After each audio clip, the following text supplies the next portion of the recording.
So, what's up, everybody? I'm here with Simona. She is Czech. She's a basketball player. She's in her postdoctorate. She's studying, a researcher, microbiologist, and she's interested in handstands. So, first question, Simona, is I wanted to just ask you about your handstand history. You and I were talking about you doing CrossFit, but if you had to summarize your experience with handstands, how would you do that? I would say, I think the very first time I came across handstand and was just like where it came to me is like I want to be able to do this was actually my physiotherapist back home. He showed a clip of Ido Portal, and this was like more than 10 years ago. So this was like the beginning before Ido was like, now he's like huge. Yeah. And I was just like, wow, like this is so cool. And so it kind of got like first, like step by step, I was just like, okay, before I actually had a plan where I took some courses with Ido, like specific even on handstand. And then I started CrossFit, and there was more like the walking kind of aspect to it as well. So it just kind of progressed more and more, and the more I was able to do, which I never thought I could do, the more fun it became. Yeah. It is sort of addicting in that sense. When you get those moments of pure discovery, you get oh, there we go. Internet connection is a little unstable. You there? Yeah.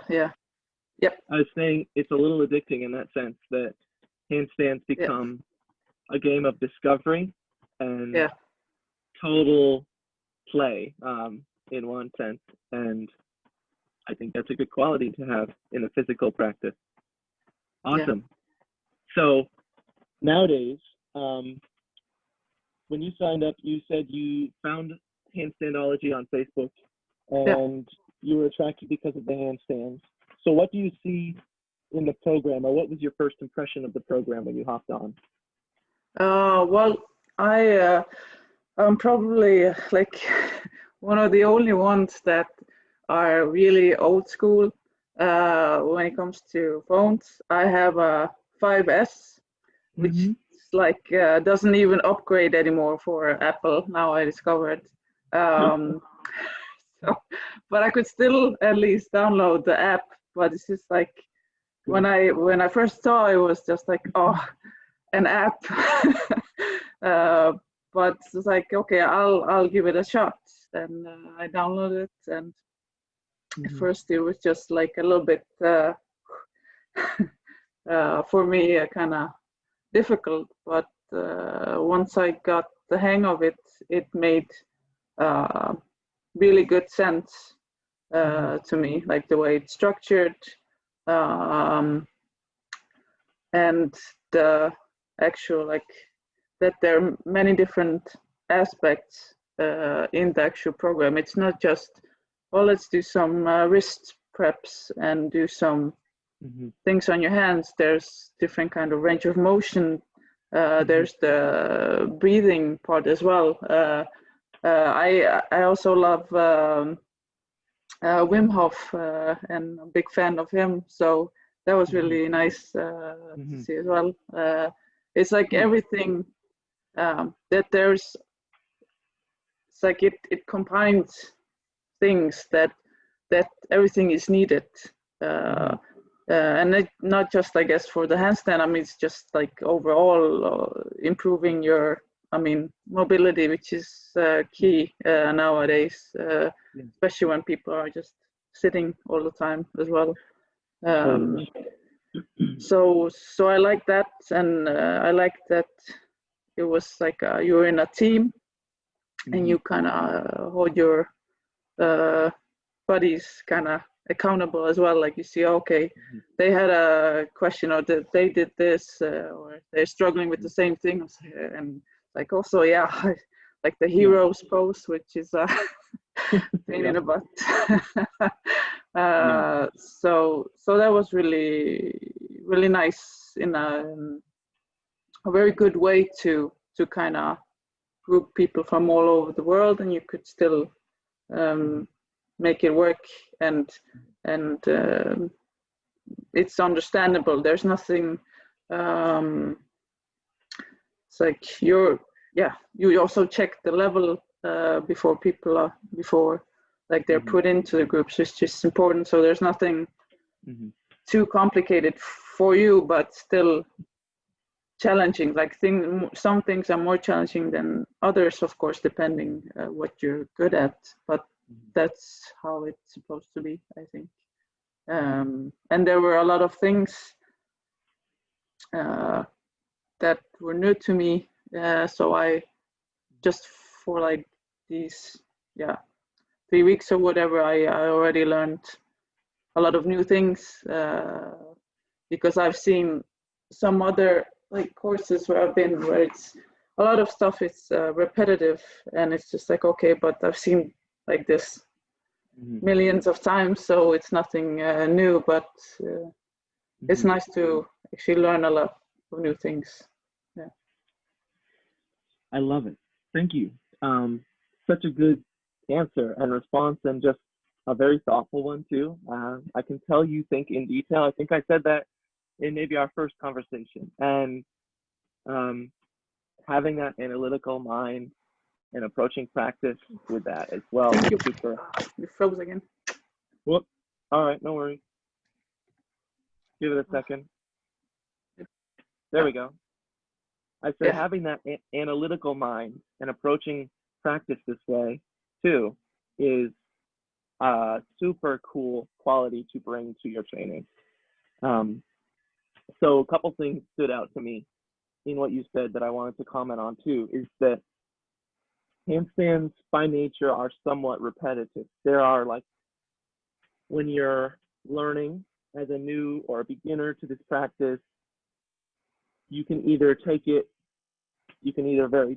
do a very complex version, which is 20, 30 different drills, and you just kind of like narrow it down and you end up with your favorite that you practice alone, or that you find are the best bang for your buck. Or you can start there. You can start at the bang for your buck movement and trust that I don't need to be doing 1,000 different things at once. I need to be doing 2, 3, or 4.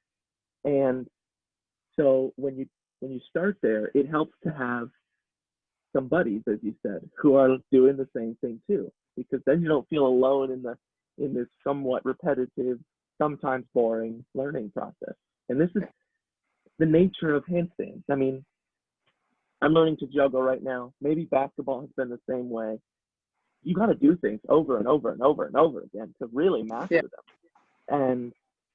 And sometimes it's not so linear. You can't stack weight on the bar. You can't always expect to do better by the day. And that accountability piece comes in handy there. So awesome, Simona. Perfect. I did want to ask you an impromptu question about basketball. You are an athlete. I mean, and basketball demands sort of certain qualities in a body, the ability to change direction quickly, speed, agility, explosiveness, range, and the mobility pieces that we're working on are applicable in all of these things.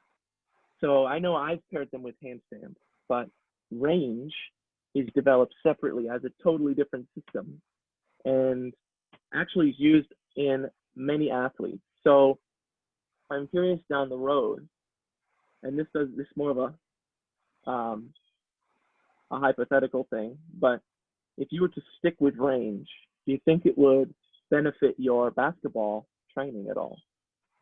Yeah, I mean, no doubt about that. Ever since I've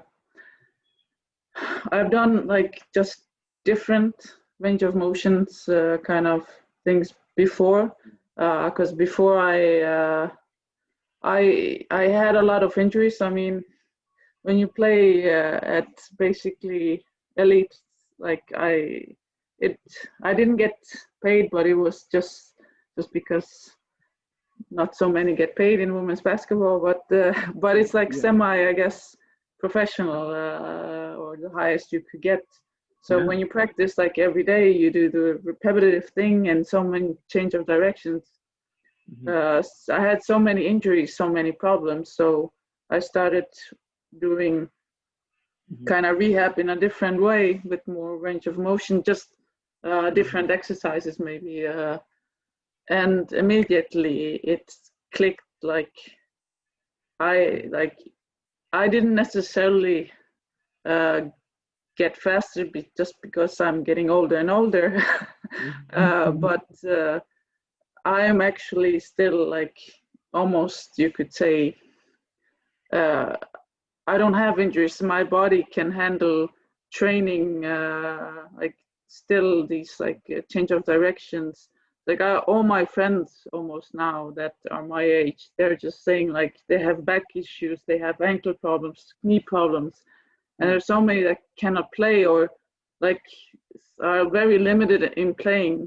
And they're like asking, it's like, wow, like how can you sustain this? Because I'll be 35 soon. So in basketball, that's quite old, you could say, if you play at a high level.